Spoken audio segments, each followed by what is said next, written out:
I have just gone over everybody's outlines. It sounds like everybody knows what you're doing. Excellent. This week you're going to write the paper. We're just going to do the paper information right off the bat, and then we can just talk to our heart's content about Greece and Egypt. So now you have a fused outline. You're doing exactly the same thing that you've done previously. Are you with me, guys? It should be 3 paragraphs. So presumably you've chosen 3 topics. You all, the ones that I saw your outline, you did. And just do the introduction, conclusion, and the three. Oh, no, not introduction, conclusion. I'm sorry. I'm thinking you're the high school kids. I'm confusing you. They're doing a 5-paragraph essay this week. Just the 3 paragraphs. I want you to include a simile. No, I will make you do the ing. Alliteration. And the ing opener, the dreaded ing opener, which is technically called a participle. Last week we had a during. During ends in ing, but it's not a verb form, right? It has to be a verb form since we don't dur. During can't be a participle. It's preposition. And also remember, we're looking for the sort of ing that's not the subject of the sentence. If it's the subject, that's called a gerund, and it's something different. So just one, get this out of my way. Snowing hard. Oh, this is a bad one. Okay. The sky was overcast. And compare that with snowing. Snowing hard makes me cold. I don't know. One of these sentences is the kind of ing I'm looking for, and one of them isn't. Which one do you think is the one I'm looking for? The first one. Because what is snowing? Hey, what is snowing? The sky. So if you can find out who's inging, you've done it right. What is snowing in this sentence? It's just, nothing is snowing. Snowing is the thing that makes me cold. So it's a thing, it's a noun. So this is the one we're going for, but I know sometimes you're going to give me one of these, and I will probably say, actually, that's a gerund and not a participle, but it was a verb form with ing, and you did start your sentence with it, so we are edging closer. Nothing new. I'm not going to ask you to add anything new into your paper, okay? Just those 3 things. Maybe next time around, we will add something new. I am going to threaten you now. No, some people are still not giving me their elocution elements. And I'm thinking, I'm not saying I'm going to do it, but I'm just going to put the fear into you. I feel like your paper is not done if you didn't do what I asked you to do. So next week when you come, I am strongly considering if you don't have these things marked on your paper, I'm just going to hand your paper back and say, take it home and make it complete. Because I think that is fair. Oh, figures of speech. Simile, alliteration, and ing opener. Participle. I feel like you should do it if I ask you to do it, and I forgot is not really an excuse. Yes.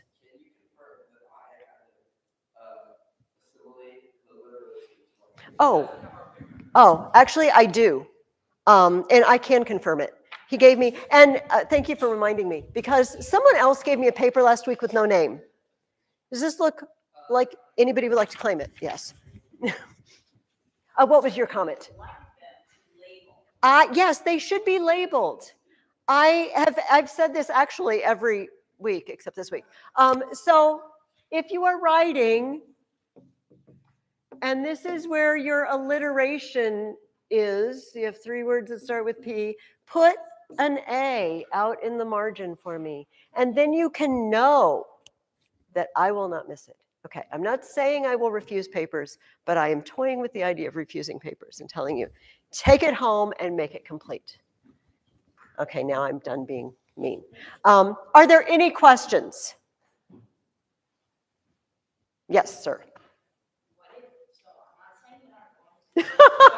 Okay. No, it's not a good start. I do not. Your parents. But here's the thing. If you do what I ask you to do, you've done well. You see, we can always do better, including adults, including professional writers are always working to become better at their craft, okay? We never stop learning to be better writers. You can always get better. But I feel if I ask for 3 paragraphs and a clincher, a topic sentence clincher, and those 3 figures of speech, and you do that, you can say, Mrs. Ferguson, I did it. And I may say you should put a comma here or you misspelled this and things like that. But that's minor. But you did the assignment if you do what I ask you to do. And I'm good with that, yes. Well, but yeah. Yes. That's horrible. And so that's a good sign, though. Imagine being a writer, though, and then going back 3 years to a book you published that everyone has done, yes. And being like, I would forget. Well, I want people to still be reading that. I have bad news for you, Jesse, because there are that is life. We are always getting better. We are never, ever going to be there. I have a fantasy, Jesse, which involves my house being clean forever. And I work really hard, but it never happens. As soon as I do the laundry, my husband puts socks in the hamper. I'm like, just do the laundry. Apparently I had a great aunt whom I did not know. And my family farmed, and she would make pies for the farmers. And some of you might farm. Often the women would take the food out of the field or whatever. Anyway, she would make pies, and apparently she did really good pies. But she was notorious for saying, I'm just not going to make you pies anymore because you just eat them up. That was the purpose of the pie. And then you have to make more. So I am sorry that writing, like life, involves hopefully getting ever so slowly better in whatever way we're just trying to get better, and not getting worse. So if you looked back at your writing 3 years ago and you said, that writing was awesome and I'm so much worse today, that would be the tragedy. But looking and saying I'm better now, that is okay. I am saying that. I'm not even sorry. Okay, get your reading questions out. I'm so happy. This is our fun day. We are going to have fun because I'm excited about what we're going to do today. Let's breeze through the reading questions, and then I have gifts. Oh, and you know what? Since Olivia is not here, well, I'll save one for Matthias, but I think our guest can have one of the gifts too, if she would like. Okay, so this week you read about Greek temples. Let's remember what's going on. The Persians burnt Athens. They destroyed Athens. Fortunately for the Athenians, they were all on boats in the bay at Salamis, and they didn't all live through it, but many of them lived through it. They went back to their city, and it's a ruin. However, they go up on the Acropolis, and lo and behold, that olive tree is turning green. It's shooting out green leaves. That olive that was the gift of Athena. It's like, we can rebuild. We can do this. Yes? I don't know. I don't know. You just ponder that. I don't know. Yes?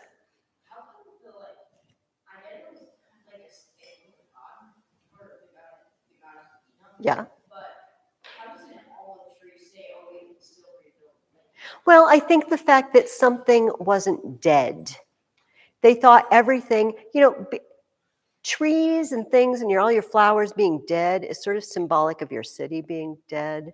And that tree was the symbol of Athens. It was the gift of their patron goddess. So if it lived through it, I feel like they looked at it and said, we can live through this too. Does that make sense? Yes. Because they were Persians and they were very angry because Athens had helped some Persian cities rebel, and they had gone over there and burnt down one of them. And the Persian king was really ticked off for a long time. After what? Oh, this was during the walls. Okay. Athens, so this is all backstory I'm giving you. Athens said the Persians are still a threat, and we need to have a club, a league that will amass resources so that we can fight the Persians off if they come back and protect cities. And that was the Delian League. We talked about that. And for a while it went fine. They would go around, knock on the doors of the various cities and states and say, give us boats, give us people, or give us money if you prefer, and we will keep it all on the island of Delos because it's a sacred island. But then eventually they decided, you know what, we would like to just have that money in Athens. Because Athens, most of the people in the Delian League are Athenians, most of the managers of the league are Athenians. It would be more convenient if we just kept the money here. And when they did, they started just dipping into it and rebuilding Athens, even though that was not really helping the league be protected from Persia. Yes? Why did like the Ionian people, was that it, like the Ionian? Yes. Yeah. Why didn't they just like hire another army? That's like getting the Discord premium. Oh, instead of being in the league? Yeah. Well, that also costs money, Jesse. But it costs less. Well, I don't know. I don't know. I do not know Delian League dues versus mercenary army. Don't know the finances of that. And so they started building some of the most beautiful buildings ever built on Earth. That still, even though they are not what they once were, they are still beautiful. Let's rip through your questions really quick. And then I got a bunch of pictures that I want to show you. And somehow we're going to have to gather together because I brought a book with some really cool pictures. It's easier to have you come than it is to walk around the room. Greek temples have columns. You know this because you're writing a paper on Greek temples. What are the three kinds of columns? You give me one. Ionic. They're the curlicue. Rhett, give me another one. Corinthian. MK, give me another one. Doric. Doric is very plain and flat at the top. It tapers and it's just very flat. Ionic has a little scroll, and Corinthian looks like things are growing out of the top. Yeah, leaves and shrubbery is just growing out of the top of the column. Look around town. While you drive around, I bet you will find all three of these columns. I bet you can find them in the Quad Cities. I know there are columns on the old Moline Public Library. It was a library when my kids were little, but it's downtown next to the post office and the police station in downtown Moline.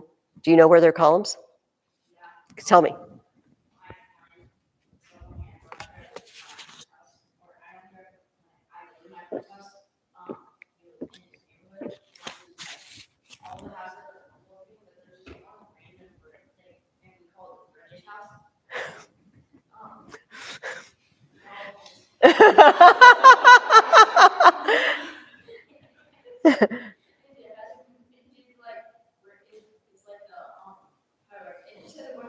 There's just a bunch of columns. Well, I'll bet you'll find all three of these.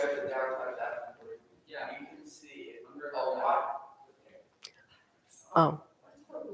Okay, you could go to like we have a town hall downtown, right? I think that's what that is, but I don't know like all the official buildings, but all like. There's this one time where we have to go to like a case see if you can get land for our church.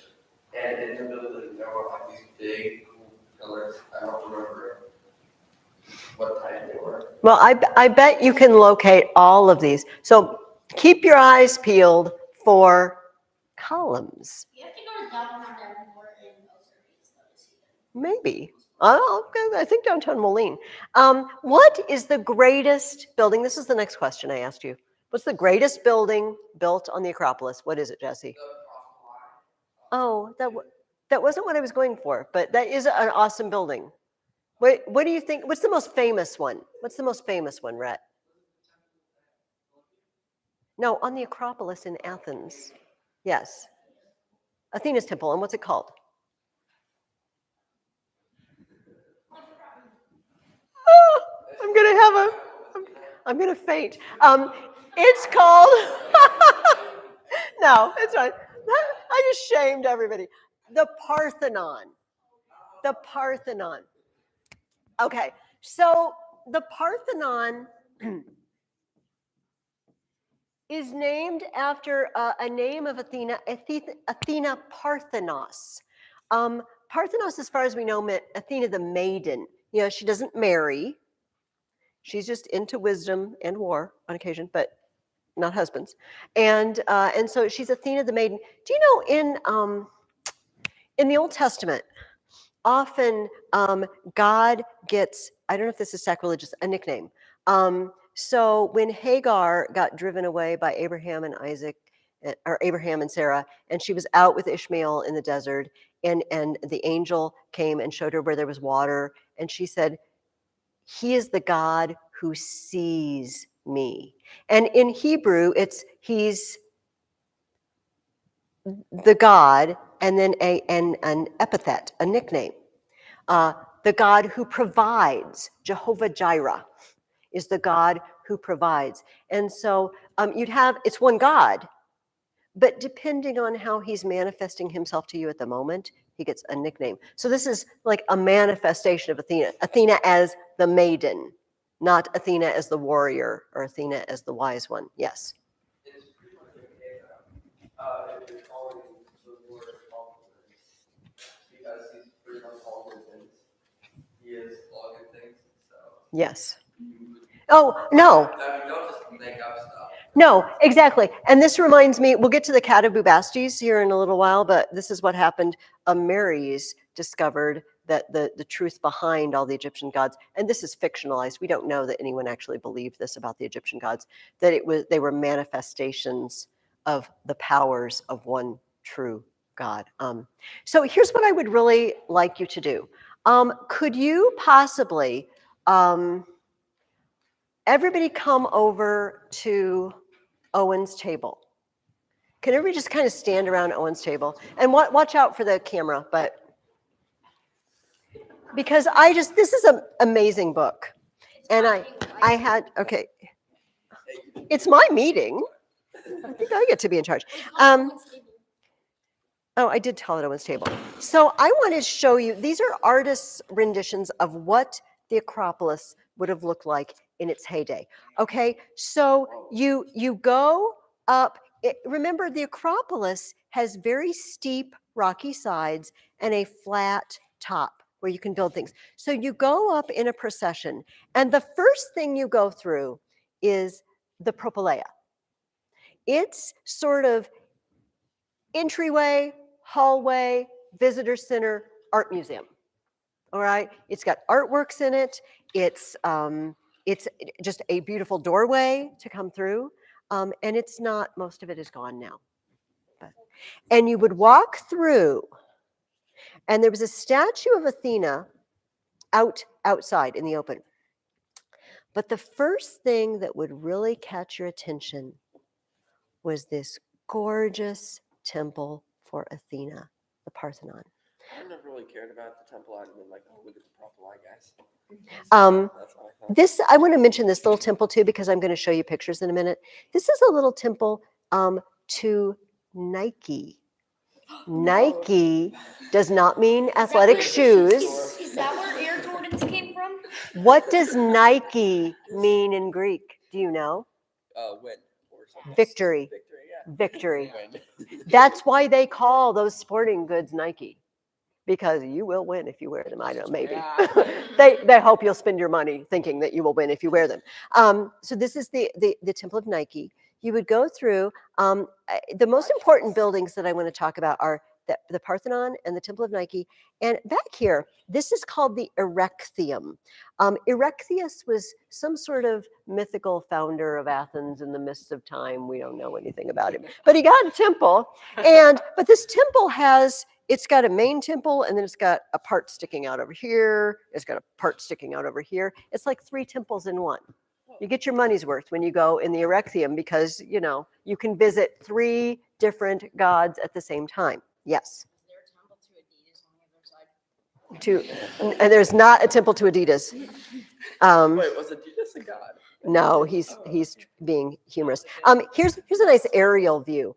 So once a year, the Athenians had a smaller statue of Athena, probably made of wood because wood is lighter than stone, to carry around. That reminds me of a college university. Yeah, it does a little bit. A lot of college campuses have the columns. That's where they play basketball and every other sport. Here, stay with me. I know we're into Nike now and we're into basketball. They would take this statue of Athena and they would make her a robe. It was a real honor to make her the robe and embroider the robe. And they would dress her up and march her through the city up to the temple, and then they would have sacrifices up there. I'm telling you this story because it's going to come in important in a minute. The only thing I can think of when you say marching her through, they're like picking up her legs. They are carrying her. So a lot of you noticed in the other picture, maybe that is where the people lived. Notice the color. We get the idea that the ancient world was all gray or white, if they had marble. It was painted. They painted it. And we find chips of the paint sometimes when people, archaeologists, people who study antiquities, can tell what color paint it used to be painted occasionally. Do you see at the end of the temple's a rectangle, right? Surrounded by columns, but it's going to form a big triangle, and it's going to have one at the other end too. And that triangle was filled with figures.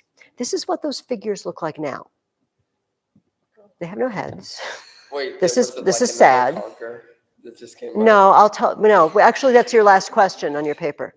And painted.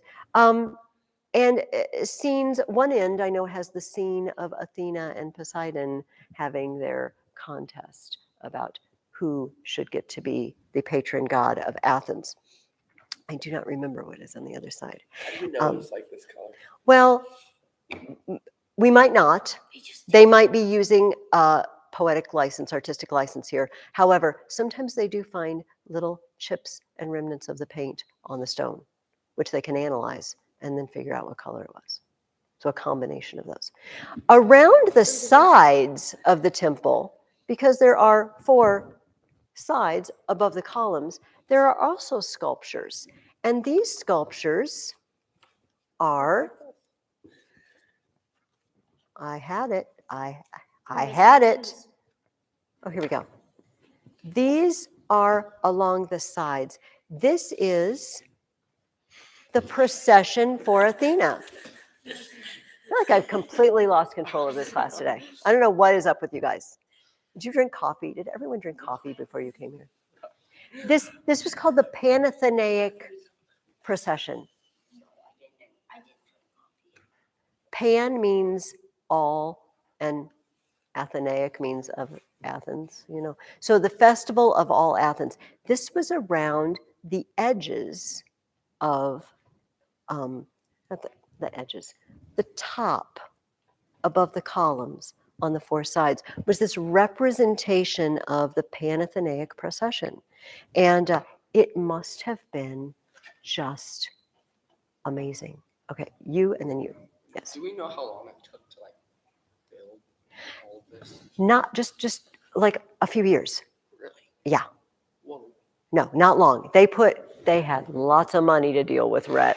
They had all the money from the Delian League Yeah. treasury and they could just shovel it in. Yes. They were like Miss Lucy said. Was everything blue because like was blue a rare color back then? Like just like purple. I don't know because the purple dye was something different. Purple dyeing clothes with those Murex snails, that was really expensive because you got to gather a lot of snails to get purple dye out of them. I don't know about the paints.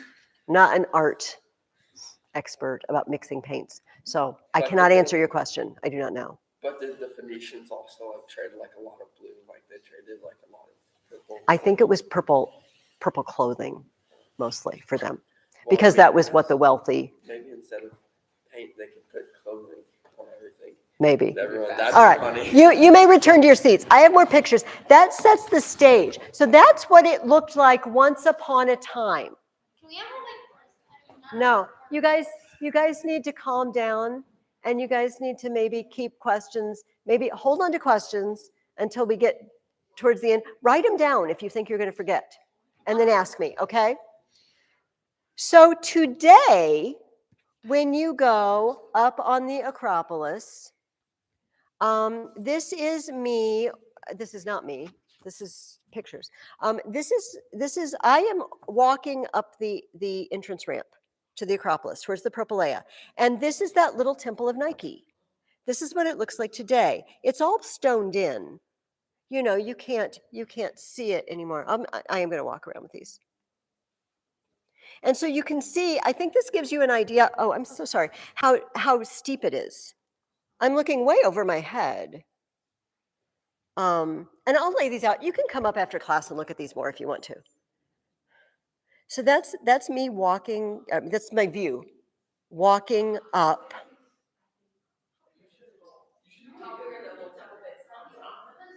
What would that be like? This size of a room, or would it be like Bigger, maybe this room, maybe the little Nike temple. Yeah, it's pretty small. It's pretty small.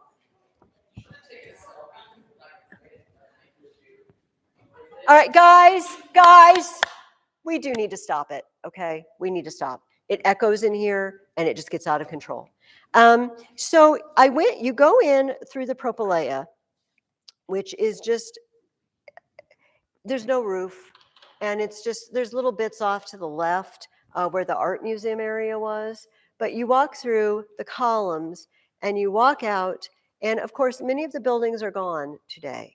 But the Parthenon is you just walk through and there it is. It's huge. There it is. And unfortunately, when I visited, it was being worked on, which it's often being, there's preservation work going on. And so there was scaffolding. There's scaffolding on the front.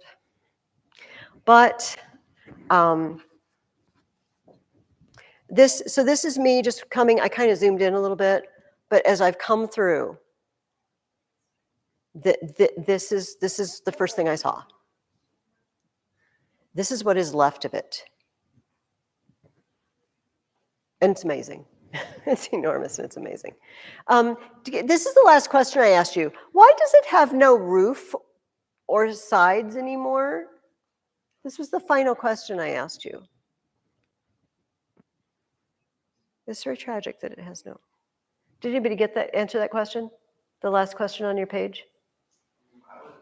Okay. So later in Greece's history, they were taken over by the Turks, who were from the Far East, and they were Muslims, and they had turned it into a mosque. It was a Christian church for a while, and it was a mosque, but they went to war with Venice. Venice, Italy, yes. The Venetians were fighting with Athens, with the Turks in Athens, fighting mostly because for merchant purposes and trade routes and things like that. But, and now I take a pause and take a deep breath before I say this. The Turks stored gunpowder in the Parthenon. And I feel like I don't have to tell you the rest of the story now. The Venetians lobbed fireballs at the Parthenon and blew it up after 2,000 years.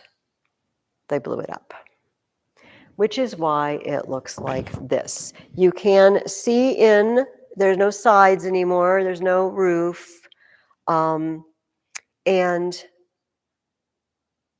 I have nothing to say about that. I'm horrified every time I talk about it.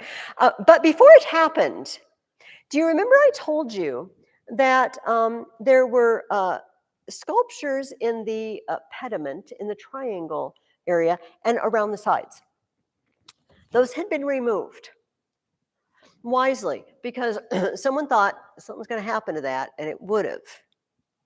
But a British archaeologist named Lord Elgin came and he removed the panels that were on all four sides with that Panathenaic procession that I showed you in the book with those lines of sculpture. And he took them to England, and they are in the British Museum. And they are called the Elgin marbles because of Lord Elgin. But there is a big push to get the British to give them back. I know you're not in charge of the Elgin marbles. It's not your fault. To give them back. And so there is a museum at the base of the Acropolis devoted just simply to the Acropolis, to everything that they have found there on archaeological digs, to those sculptures in the pediment, the picture I showed you of the ladies that are made to fit in a triangle. They're there, and they have left spaces for the marbles in hopes there are empty places. These are for the Elgin marbles when England gives them back. So hopefully they will do that someday. My daughter has been in London. She spent 10 weeks in London, and she got to go and see the Elgin marbles, but I didn't get to see them. The next question I asked you, I think this is the last question we haven't talked about, is what is a caryatid? What is a caryatid? It's not a katydid. It's not a grasshopper. Basically, just a cool plant. It was usually in the shape of a woman and decorated. It is a cool pillar in the shape of a woman. Yes. The erecthium. Okay, so this is me. I'm going Temple of Nike through the Propylaea. There's the Parthenon. There's the erecthium. This is the other thing you see right away because much of it is still standing. And you can't enter any of these. They have a low fence around them. And I'll tell you what, they are rabid about people touching things in Greece. Did I tell you the story? Every archaeological site has people stationed there. They have a little hut, like a tiny building shed, it looks like, where they can go in the air conditioning and they're watching. They're watching, and they have whistles. And if you lean on it, they will blow a whistle. If you lay your purse on it, they will blow a whistle. Touch that. So they're very serious about it. Yes. Yes. Yes, I did meet a lady later who was an art history major on an island, on the island of Egna, and she said, "Oh, you should have touched." I'm like, no, I don't. They should be touched. Like, I don't want the whistle blown at me. So the erecthium, I will come around twice. So this is the erecthium, and on the porch of the erecthium are the caryatids.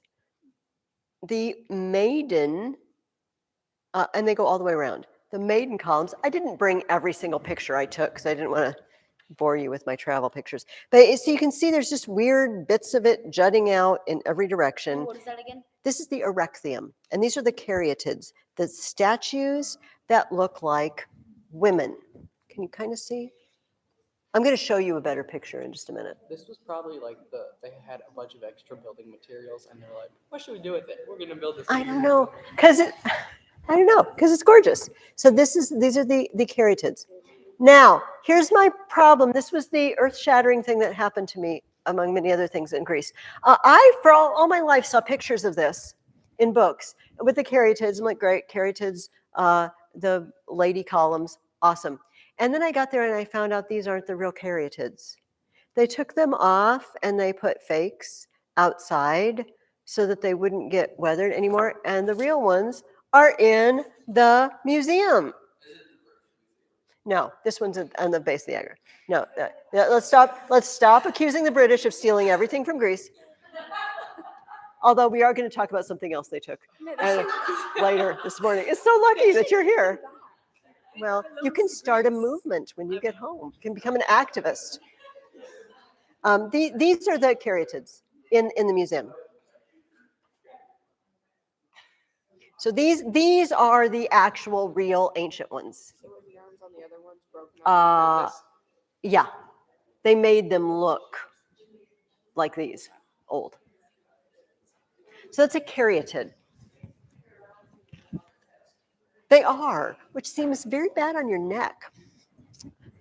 Now, we know something about the way things were in the Parthenon from writers.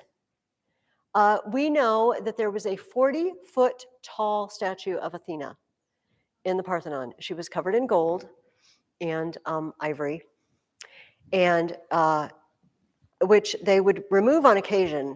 And in fact, we're about to talk about a war that's going to brew, and they're going to just say, excuse us, Athena, we're going to take some gold. We'll bring it back.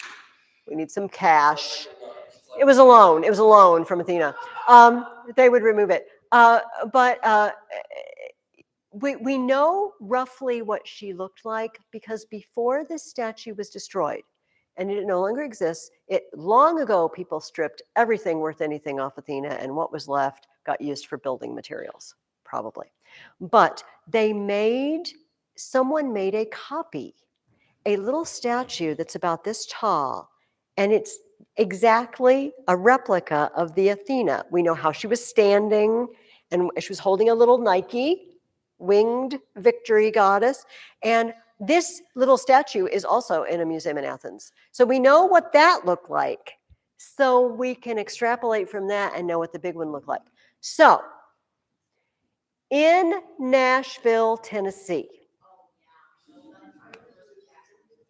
Oh, yeah. Oh, somebody told me about that. It was Percy Jackson. In Nashville, Tennessee, at some World Expo in 18 whatever, they decided to build a full-scale replica of the Parthenon. And they made it in wood, and it was just going to be temporary, but people liked it so much, they decided to just build a real one in stone. And so you can go, I learned this from the Finchers, who used to attend here. Liz Fincher and Lauren had been there. And so my husband and I drove down in May. Also, just about 10 minutes away, there's a Greek restaurant.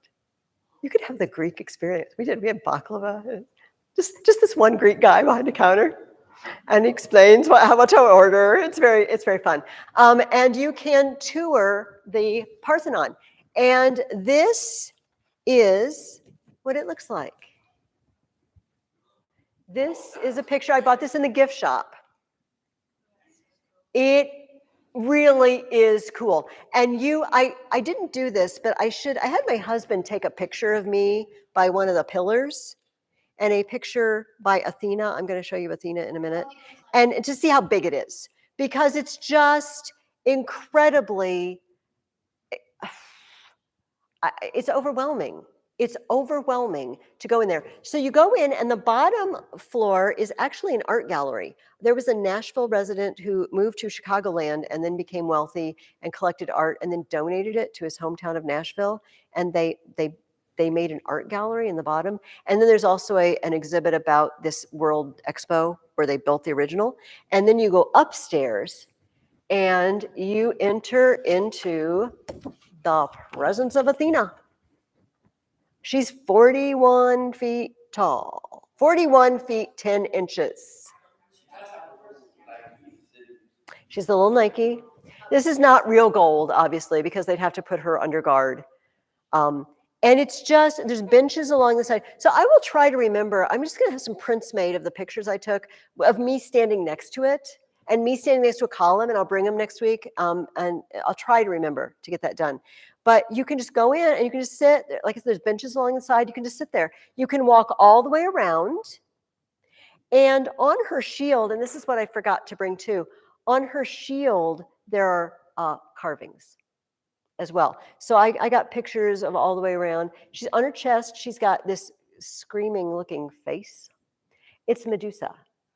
It's the head of Medusa. After the head of Medusa was lopped off by Perseus, Athena took it, and it in mythology they always say she put it on her aegis. Okay, what's that? Some people think it's the shield, and some people think it's a breastplate. So I'm pretty sure there's one on her breastplate and also one on the shield, just to, make sure you got it in the right place. Yes, sir. I wish there's like three of everything that's like ancient. It's like we could have three like acropolises, then we could have one that people could tour, and then one that we could keep safe, but that was new. So we knew exactly what it was like. And then another one, which is the original. This would be very convenient. It would be very convenient. It doesn't work, although. So on the shield, which I will also try to, I took a bunch of pictures because I thought I may never come back here again, so I went crazy. I'll get some prints made. But on the shield, there's not only the face, and you can look it up. You look up Parthenon, Nashville shield. And there are carved figures on it. Now, here's the story behind the carved figures. Do you remember our friend Pericles? We talked about him last week. Pericles was the guy who took over Athens, not took over, that makes it sound nefarious. He became the foremost leader in Athens after the departure and death of Themistocles. All right, he was the guy. And he had a good buddy named Phidias. And Phidias was a brilliant sculptor and artist. Phidias made the statue of Zeus at Olympia, the temple that is one of the seven wonders of the ancient world. It's Phidias. So Phidias is a good friend of Pericles, and Pericles says, Phidias, can you make the statue of Athena? And he says, yes, can. And he makes the statue. And there were a few people who just weren't Pericles fans. They didn't like his policies. And so they wanted to stir up trouble for Pericles. And they said, let's get Phidias. We can get to Pericles through Phidias. First of all, let's accuse him of stealing some of the gold and silver for himself and not using it all on Athena. Well, Pericles had seen this coming. He was not stupid. And he made it, as I told you before, that the gold was removable in case of need, So he said, well, take it off and weigh it. And they took it off and weighed it. Nope, it was all there. Phidias did not steal any gold. But they knew there could be some way to get to Pericles through Phidias. So they're examining the shield, Athena's shield. And there are all these figures. And down in one corner, they see two guys, kind of half hidden. But one of them looks a lot like Pericles, and one of them looks a lot like Phidias. And they said, bam, we got him. Because you do not, no, you do not put pictures of yourself on statues of the gods. That is a big no. We got him for sacrilege, for dishonoring Athena. They hauled him into court, put him in prison. Now, in Athens, they didn't, in all of ancient Greece, and pretty much Rome too, they didn't long-term imprison people like we do. I sentence you to 20 years. It was, we put them somewhere while we figure out what to do with them. Either we will fine you, or we will exile you, or we will execute you, but we will not feed you for years in prison. They threw him in prison, but I don't know how long he was there. Can't have been very long, but he died in prison. I do not know if he had been roughed up, beaten. I don't know. Or maybe he just got sick. I don't know. The greatest sculptor possibly in all the world at that time, certainly in Greece at that time, they threw him in prison and he died. I don't know what to say to that, except that this is the pattern, isn't it, that we've seen. Great generals, Themistocles, they get rid of him. Aristides, they get rid of him. I didn't tell you this, but Miltiades, who was the hero of Marathon, he got in trouble too later. Fined huge amounts of money for doing something that people didn't like. They have a history of taking their best, most talented, most gifted people and then persecuting them. Like a prophet has no honor in his own country, makes me feel like. Okay, Jesse first and then Matthew. What was it that he did? He put a picture of himself on a shield of the goddess. Yeah, his likeness.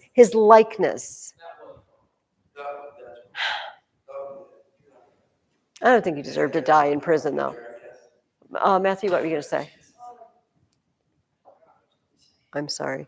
You guys need to write it down. You need to be old like me. I have to write everything down or it will just fly out of my head. I think that is all the pictures I have brought in. What just happened to me? Wow. That I brought. I have a couple of our goofy poems, though, before we move on to the Cat of Bubastes. If you just let me end with a tribute to my son who took me to Greece. And I never thought, I never imagined that I would get to go see things like that. And maybe you will too. I'm thinking when I grow up, definitely. It was fascinating. And it was, now that I look through books and I can imagine, what is around it. And one thing I didn't bring, I'll throw this in. I don't know, the pictures would help. So when you're standing on the Acropolis, first of all, if you look down one hill, remember there's that theater that I showed you a picture of where they would have the festival for Dionysus and they would perform all these plays that we talked about. But if you look over on the other direction, it just looks like a pile of rocks. It's not very beautiful or notable, not just a pile of rocks. It's a rocky hill with some loose rocks on it. It has stairs that are metal if you want to climb the stairs, but then you can just kind of climb up the rocks too. This place is called the Hill of Ares, or the Areopagus. Sometimes we call it Mars Hill. And my son and I climbed up Mars Hill. This is where Paul was standing when he went to Athens. And he said, "Men of Athens, I see that you're very religious." I'm going to paraphrase this, okay? "I see you are very religious because as I walk around the city, I see lots of temples and altars. And I even saw one that was to an unknown God because they just didn't want to leave any out. And he said, this unknown God that you are worshiping, I am here to declare to you. He is the God that made the heavens and the earth. This is the God." And you just turn around and there's the Acropolis, just shining right at you when you're standing. Paul was standing there and maybe he was facing the Acropolis. I don't know. Anyway, it puts a different spin on reading the words of these people. And there's a plaque. There's a plaque in the hill with the quote from Acts at Mars Hill. So anyway, that is part of my trip to Greece. What is left is still truly beautiful. But in its heyday, it must have been magnificent. And unfortunately, I am going to have you read chapter 16 for next week, but only the first two parts. We're going to start a new war. And I would really like to tell you that they built this beautiful stuff and then they lived happily ever after, and that would just be a lie. That is not true. They did not. And they had beauty and peace, and they lost it. Yeah, Brett.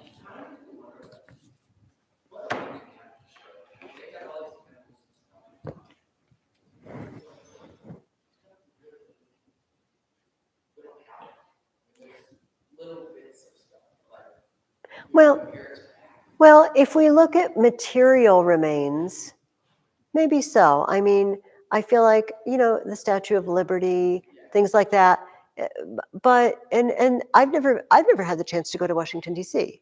So I am not familiar with the beautiful buildings that are there in our capital. But the real legacy, Rhett, I mean, as beautiful as this stuff is, they loved beautiful things to look at, but they also loved beautiful things inside a person, inside your mind and your spirit.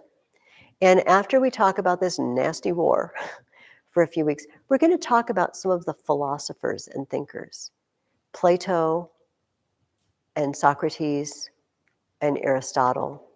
And and they left a legacy probably way more important than beautiful buildings. And so, I feel like maybe we don't have as many beautiful buildings. And even I have had a chance to be in England just briefly, but and then we went to France. But the fact that everything there, not everything, but you have access to things that are very, very old. And here, nothing is more than several hundred years old, tops. Tops. And and so I was just overwhelmed with the antiquity. Well, in the U.S., I was thinking more the U.S.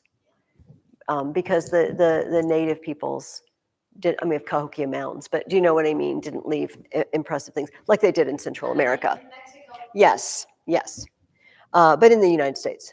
But we leave a legacy. We are the first modern country that I know of that set up a government, a republic based on the Republic of Rome, but trying to fix the things that went bad in Rome, and which we'll talk a lot about second semester. So maybe we have a legacy of leading the world to learn to rule themselves rather than be ruled by a king. But it's a young experiment. It's only a few hundred years old. And so we don't really know. What is it? What, 200 and, what's it been since 1776? 240 some, 250 years-ish is all the longer our experiment has run. And it remains to be seen. Will we be here 500 years from now under the same form of government? If so, we left a great legacy too, I would argue. But yeah, I feel that pain. I feel when I compare us to any European country that has things of great antiquity, and we don't.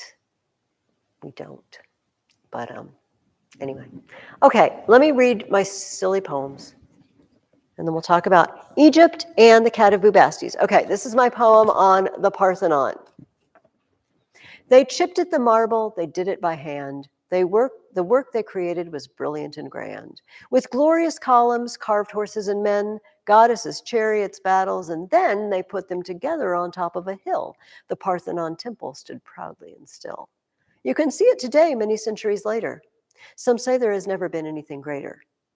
And I just remembered something else I have to tell you.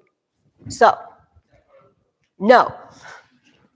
But the poem made me think of it for whatever reason.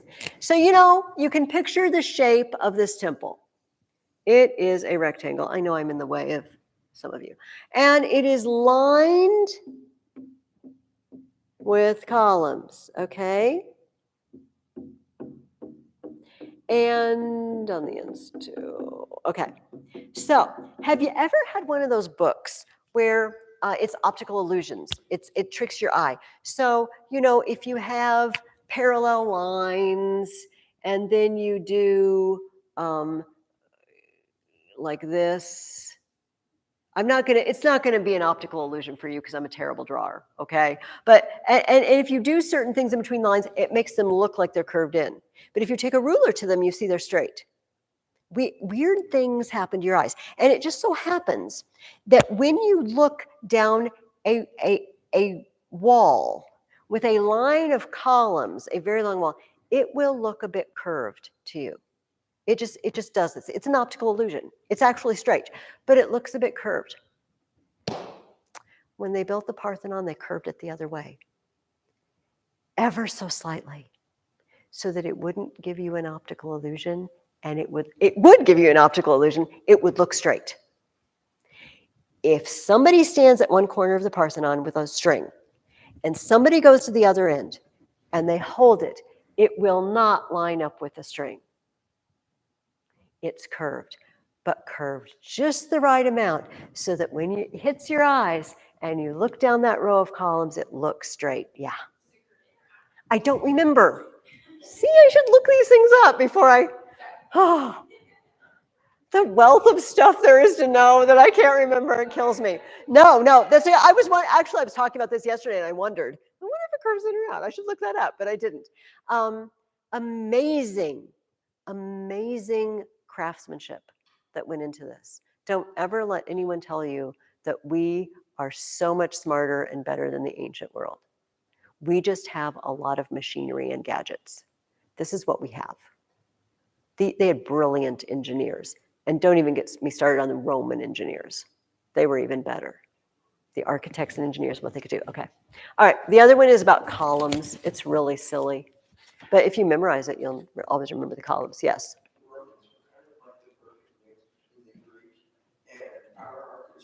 Architecture, they were kind of in the middle. They didn't have fancy gadgets, but they had better gadgets than the Greek. And the Greek had skill, but the Romans also had skill. Yes. So it's kind of like the perfect combination. Well, and that's what happens, isn't it? When one group of people comes after another. There was a great thinker who said, if I see farther than others, it's because I stand on the shoulders of giants. That's what makes me see farther, because the people who came before me discovered and tried things and sometimes failed and sometimes succeeded. And I get all their experience. And then I can build on that. And that's what the Romans had. They're very practical people, more than loving beauty, although they made beautiful things. They wanted it to be useful. They liked useful things. But they did borrow much from Greece. The Greek, mathematicians and scientists were brilliant. There was a Greek, you probably learned this when you were younger. There was a Greek mathematician, Eratosthenes, and he calculated the circumference of the earth. Very, very close to what it actually is.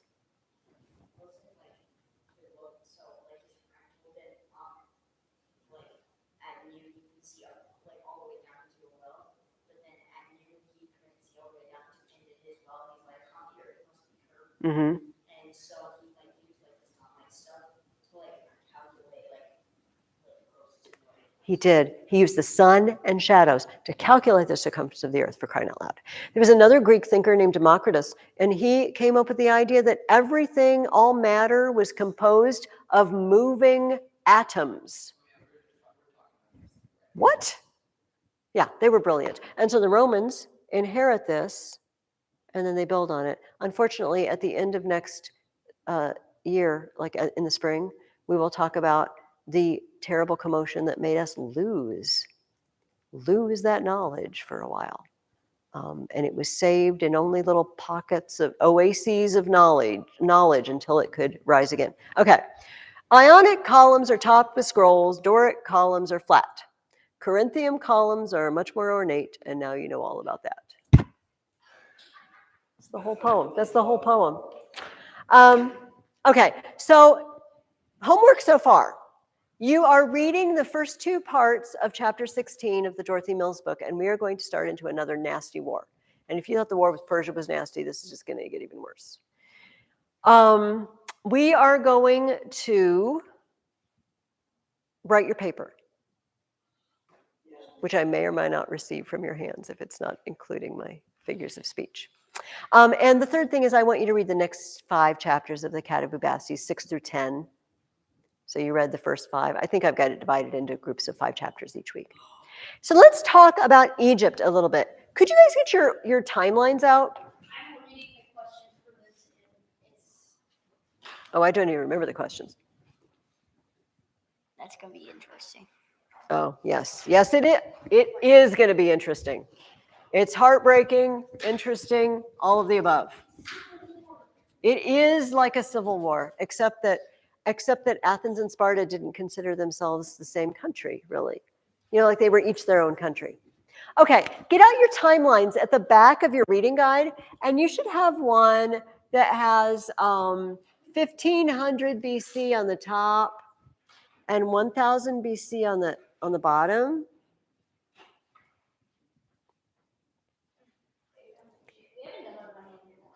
Well, I know. You know what? I start out the year always very, very energetic about timelines, and then I just get sidetracked. Okay, but here's what I'd like you to put on. You should, I believe we put King David on here. Do you have David 1000? Maybe he's on the other 1000. Flip to your other 1000. Do we ever put a King David on there at all? Okay, so here's what we're going to put. 1000. Put King David. Let's just get while we have it out, let's catch it up.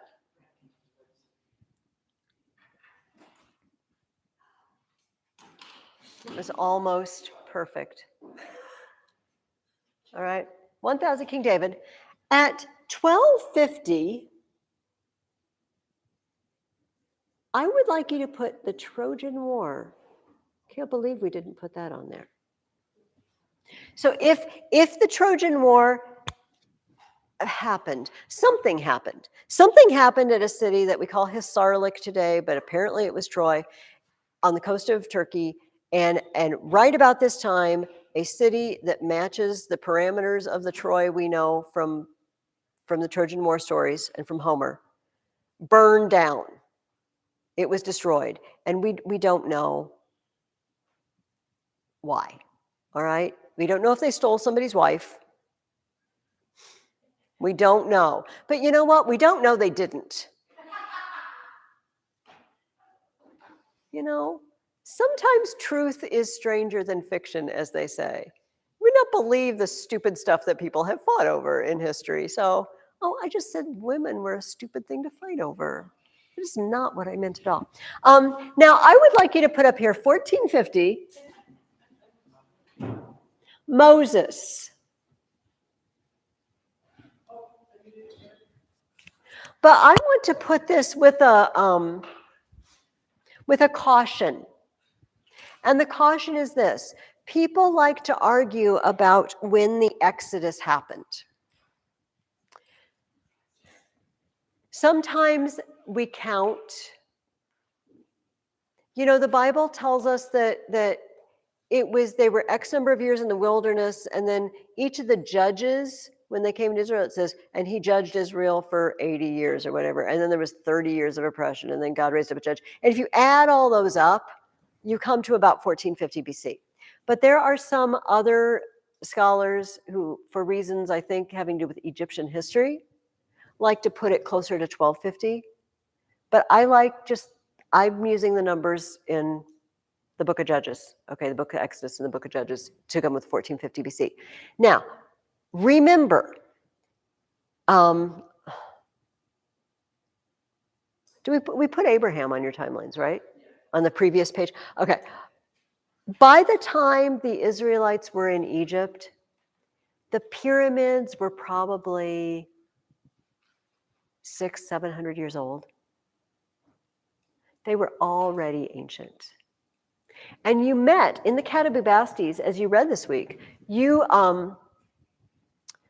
met the fact that they knew the Israelites. The Israelites are there.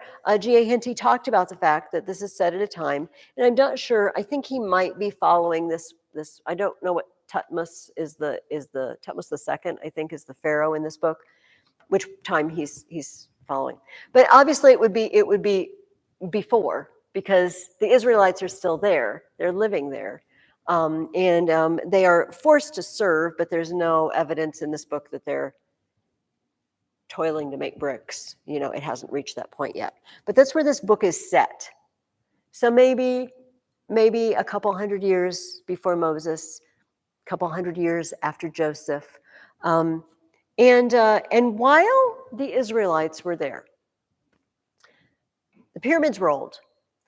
But there were already these abundant temples in Egypt that were already very, very old. And they were covered with writing, hieroglyphics. You guys have probably all seen pictures. You're familiar with the idea of hieroglyphics. This picture writing that over time people lost the ability to read. As the centuries went past, there was no one alive anymore who knew how to read these. Well, people would travel to Egypt over the years. For much of Egypt's history, it was under the control of Muslim caliphs, Arab caliphs, who it was difficult to tour and travel and be a visitor in Egypt if you were not Muslim for many years. And so there wasn't a lot of travel. But eventually, people from Europe started visiting Egypt and finding out about Egypt. But people didn't know a lot about it. You remember our friend Herodotus, who wrote about the merry-go-round of death? He wrote a big thing about Egypt because the Cambyses was in Egypt, the king of Persia. And he was speculating on, well, where does the Nile come from? And why does it flood? And he gave various, ideas, hypotheses about why it happened, none of which was actually correct. And it was many, many years before we find out anything, because if you go south, it just turns into desert. It's not good travel. And there are cataracts in the Nile, waterfalls, rapids, where you'd have to drag your boat out and portage around it in the sun and the heat, and people just didn't do it. So we didn't know much about it. But people saw these amazing, huge statues and all the crazy statues with the god heads and that sort of thing. Well, there was a French king, emperor, general, Napoleon, of whom you may have heard. And he was busy fighting in Egypt. He was busy fighting everywhere. But Egypt was one of the places he was busy fighting. And he had a team of, antiquities experts with him, historians, people to do scientific research, And they said, if you find anything cool, bring it to me. Bring it to my crew and they can examine it. If you're digging trenches for military operations or something like that. And one day, some guys were digging and they found something cool. So they brought it to Napoleon. And this is what they found. They found a block of stone. My son gets me that. Who thinks on Christmas morning you're going to unwrap a Rosetta Stone? Not really. It was found near the town of Rosetta. And so it's called the Rosetta Stone. You are familiar with this because it is a language program that is popular on computer. The real one is twice this size. Okay, this is half scale. And written on it are 3 different languages. Yes, sir. I'll bring. How about if I'll talk? Can you look and hear me at the same time? Okay, I'm not being rude. But I'm gonna hold it so that people can see what I'm talking about. Do you see? There's 3 sections, and the top section is hieroglyphic. The middle section is called Demotic. It's like a shorthand Egyptian, and the bottom is Greek.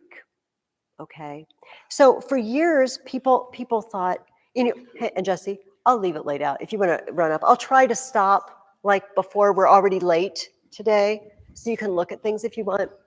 And they thought, how can we use this? I believe there is a key somewhere in this to translating, because not too long after they found it, they realized that they all said the same thing. It was the same message 3 times. As a public record, posted so people could read it in different languages. And I'm sorry that you guys get such a short. I wish we had 2 hours. It's tiny. It is, but remember this is half scale, Right. but still tiny. It's still tiny even in the real one. Where'd your son get it? I think he ordered it. It's from a museum replica website. So there was a French man. His name was Jean-Francois Champollion. And He sounds really smart, just saying his name. And he spent decades of his life trying to figure out how to do this. And have you ever done those word games where if something's written in code, it's all symbols, and you have to figure out, but you have to start with a couple of letters. Like you have to figure out, okay, this symbol stands for the letter E, because E occurs so many times in the English language, right? That's why I always pick it on Wheel of Fortune. Or if you see a one-letter word, well, what's it going to be? Or I? We don't have many one-letter words. So you crack the code. If you can figure out what a couple of them are, and you start filling them in, just like Wheel of Fortune, you can start filling in the rest. And so Champollion figured out that. I'm just getting too excited to sit. There were certain groups of hieroglyphics that were in these little oval. That's not very good. Okay, and there were symbols, not dots. Okay, these represent hieroglyphic symbols. And he figured out every time they did it in one of these little circles, it was the name of a pharaoh. They call this a cartouche. And so when he figured this out, oh my gosh, there it is in Greek. It's the name of whoever. Boom. Whatever is in that cartouche is the name of that ruler. Now, he still had to figure out how the hieroglyphics worked. Unfortunately, sometimes they make sounds. You know, we're based on making sounds. This letter has no relationship whatever to a h sound. It's just, we all agree that this makes a h sound. We just happen to agree that. But if I could write this, and the only reason I know what this means, and I know you all are fluent readers, so you don't have to sound it out. You just look at that and you know. And now you all have a picture of a house in your head. Maybe it's your own house. But there's no relationship between this thing I just scribbled and a house, except that the fact that we've agreed that it makes those sounds and then we sound it out. But if I did this, it's not a very good one, but you see, that's another way to communicate house to you or some sort of building. And the weird thing about hieroglyphics is sometimes they do this and sometimes they do this. Oh, make up your mind. No, they did both ways. So sometimes you would find a symbol and it meant a sound. And sometimes you'd find a symbol and it meant a thing or an idea. So the amount of brilliance that went into this man translating this language, I cannot even begin to fathom or touch with my weak little mind. But he did it. And it opened up an entire world. Because do you remember, I think on our first week together, I asked you, how do we know what happened in the past? There's only two ways we can know. What do you think? People write it down. This is very helpful. Only one other way to know what happened in the past. And this one's can be iffy. I guess writing can be iffy.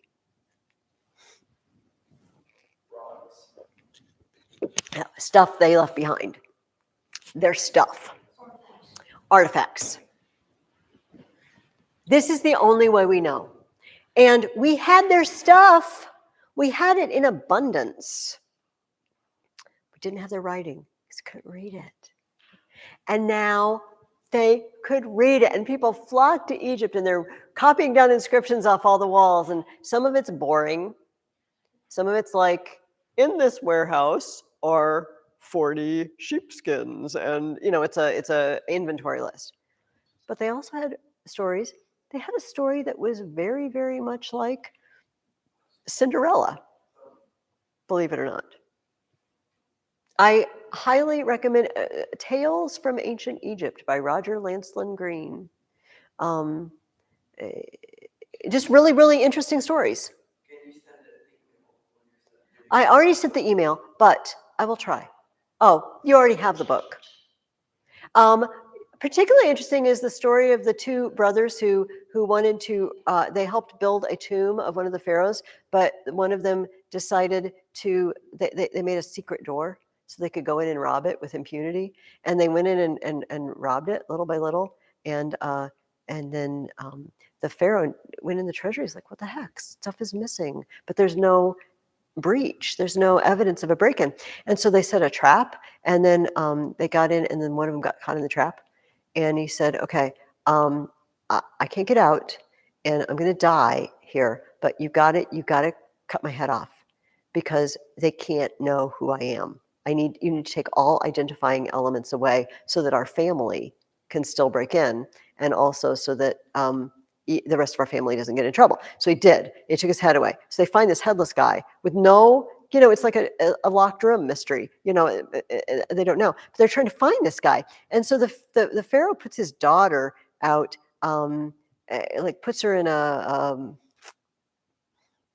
place where ladies with not very good morals entertain men. Okay, and so this guy comes in, and she had to ask everyone who came in, "What's the worst thing you've ever done? What's the worst thing you've ever done?" Finally, a guy came in and he said, "The worst thing I ever did was break into that tomb and cut my brother's head off and take it off." You're like, it was him. But he got away. He got away. And so then they take the brother's body and they just put it out, like they hang it on the city walls, thinking that his brother will come and rescue his brother's body.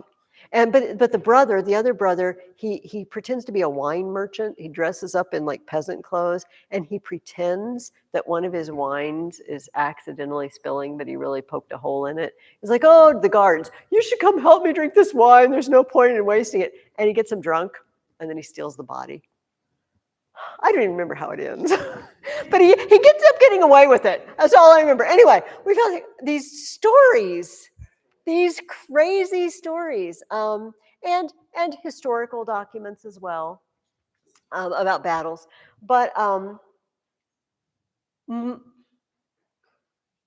as far as I know, okay, now I'm telling you as far as I know. What I'm about to say, I'm pretty sure is true, but I'm not 100%. Okay, so I want to preface it with that. I don't think we have any writing from Egypt that's not in stone, in ancient Egypt. They also wrote on papyrus. Papyrus is a plant, grows along the Nile, and the Moline Botanical Center, last time I was there, had papyrus growing in that greenhouse area with the waterfall. And they would take the stem. It wasn't the leaves of the papyrus, it was the stem that was shaped like, so if you cut the stem and stared down it, it's kind of triangle shaped, right? Can you picture?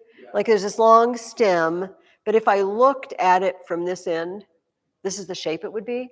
And what they would do is they would cut it open and then they would unfold it. Does that make sense? So I'm folding it flat. And then I put a bunch of strips of this. And then I put strips this way, much closer together than this. Okay. And then with moisture and pressure, I press them together and they stick. And it makes papyrus. It is the word from which we get paper. That is why we call paper paper. It's papyrus, although it's not papyrus anymore. It's made of wood pulp. We still call it paper. And the reason I said I don't know if we have any more, things last a long time in Egypt because it's very dry. And it's moisture, it's temperature change and moisture that just ruin things.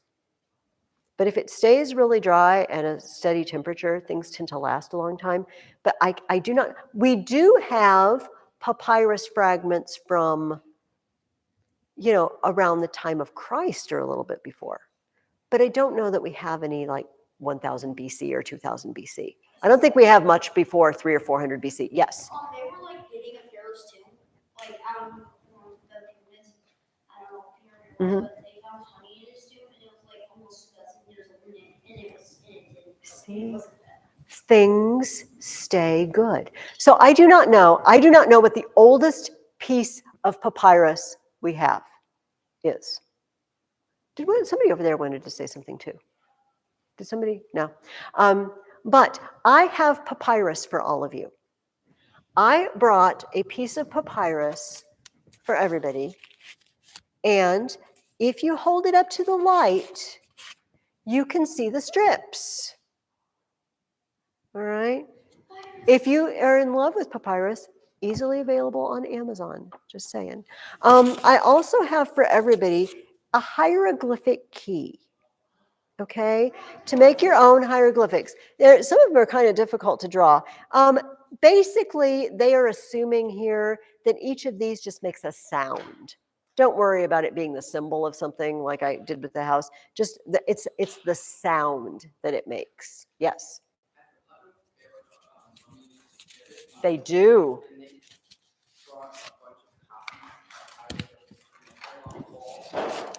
There's papyrus for you. You are very welcome. This is something nice that I'm not. Can we draw on it? Yes, you may do anything you want to with this. Pencil doesn't seem to be as effective. Hey, are you guys listening? Pencil doesn't seem to be as effective as pen or marker, but you can cut it too. It cuts, it will not fall apart. If you cut it, you could make bookmarks, you could make a card, you can cut it. I don't know how foldable it is. You know, you could make a gift card, like a greeting card out of it. I did. Matthias, missing out. I will bring one for Matthias.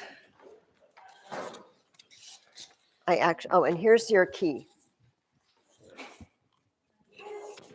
So I would love to see what you choose to do with your papyrus. If you would be so good as to bring it back when you do something with it.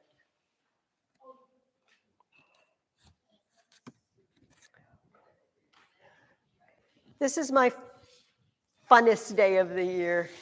I told my husband last night, I gave away the papyrus and it was a hit.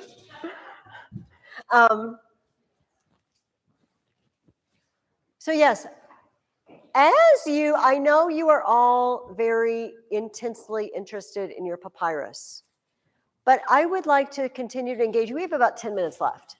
And I would like to ask you a question about the book. Are we all kind of hearing? I know you can, it's hard to read and listen at the same time, but people can usually draw and listen at the same time. Do you guys think that Amuba and Jethro should run away from Egypt and go home? Why? That's not good enough.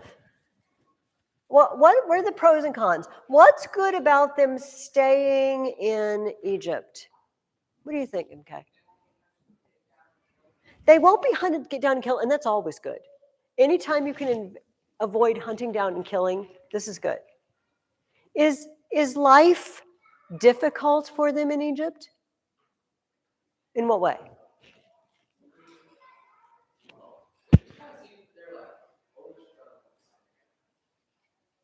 What, can you think of an example?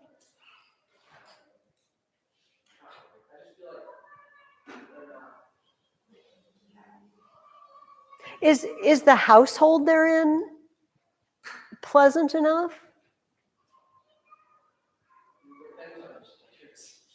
Well, you know what? So I want to draw you out, Rhett, because I suspect I know what's in your mind, but I want to see if I can get it out. What's difficult?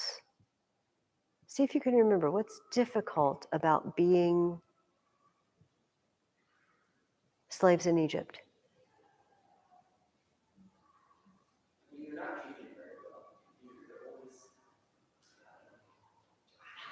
But I feel like I'm going to be the devil's advocate, which means I'm going to argue the other side, which doesn't mean I'm arguing with you personally. But so, you know, Amuba just gets to hang out with Chebron.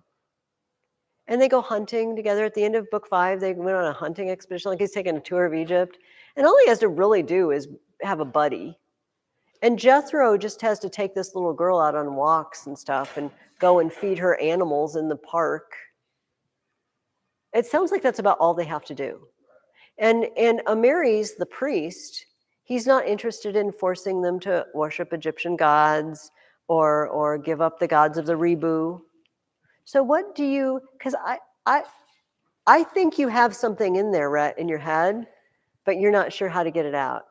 I mean, so like they're, yeah, I mean, obviously, I mean, you just don't have any career. They don't have a choice to do what they want. Bingo. That's exactly what I thought was in your head and I wanted to get out.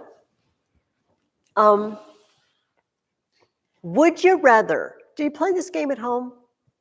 Does anybody in your family, would you rather, and oh, my kids are grown-ups and they still, my son from college used to call me. One college call involved this. Would you rather have really tiny hands or really tiny feet? Why are we talking about this? I don't even understand. I don't want either. And so we were talking about the various, sleeves, shoes, options. Once he said, would you rather have what? Big hands and skinny arms or huge arms and tiny. And at that point, I'm thinking, what have I done in homeschooling these children? And why did I even teach them to talk? I'm tired of it. So would you rather live in a place where you had everything you needed or wanted? You're not worked very hard. You get plenty of food and a nice room, but you're not free. Or would you rather live in your home that's been ravaged by Egyptian armies? Your parents are dead, and you're going to have to go back and rebuild. And maybe you're going to go hungry and live in poverty, but you're free. You want to be free? That's very honest. Amuba and Jethro have this would you rather. Not to mention the fact that, as MK pointed out, they're going to be hunted down and killed. Oh, didn't you say that? Wasn't? Yeah. I mean, they are going to be if they run away. Okay, I'm sorry. That was half a thought. Half the thought came out of my head, and I knew the other half of the thought. And I thought you had ESP apparently, and knew the other. Their home has been ravaged, and Amuba does not know. He is the king, but he really doesn't know who might have taken charge in his absence, does he? So they can stay in Egypt and be safe and be cared for, or they can try to run for it and they risk death, and then they risk a horrible life when they get home, potentially. And they have chosen to stay. They've weighed the options and they've chosen to stay. Now, maybe if they were put on like digging in the mines for the Egyptians or building, because remember at the beginning they thought, they marched into Egypt and they saw the huge statues and temples and they said, yeah, I think I know who built those. That'd be the slaves and that'd be us. I'm pretty sure that's what we're destined for a life of. But it turned out not to be so. And interestingly, they've landed in the house of a man who knows that there's actually one God in charge of everything. And all these Egyptian gods, we're going to talk more about these gods next week. I have more Egyptian weird stuff to bring in. I'm not giving it away to any of you, but I have more weird stuff from other Christmases. There's a possibility that they might find out the truth about the gods. Here's one last question. Does God take care of people who don't even know him or follow him? Like Amuba and Jethro, pagans. If he's the God of everything, then surely he does. We already talked about the fact that in a lot of the Greek myths, we see hints of the truth, of biblical truth, of Christianity, but they didn't know it. God is taking care of all the people. Maybe this choice to stay is going to work out well for them. And a couple of you have read the book already, so you know what's going to happen. Or maybe it's been long enough ago you've forgotten some of the details. Read chapters 6 through 10, and in the next section, they're going to meet an Israelite girl. They're going to edge ever closer to finding out the truth behind the gods. And I'm just going to stop talking and let you, we have a few minutes. I'll tell you when it's 10 after, but everybody's just quietly doing their thing. I had to shut this off.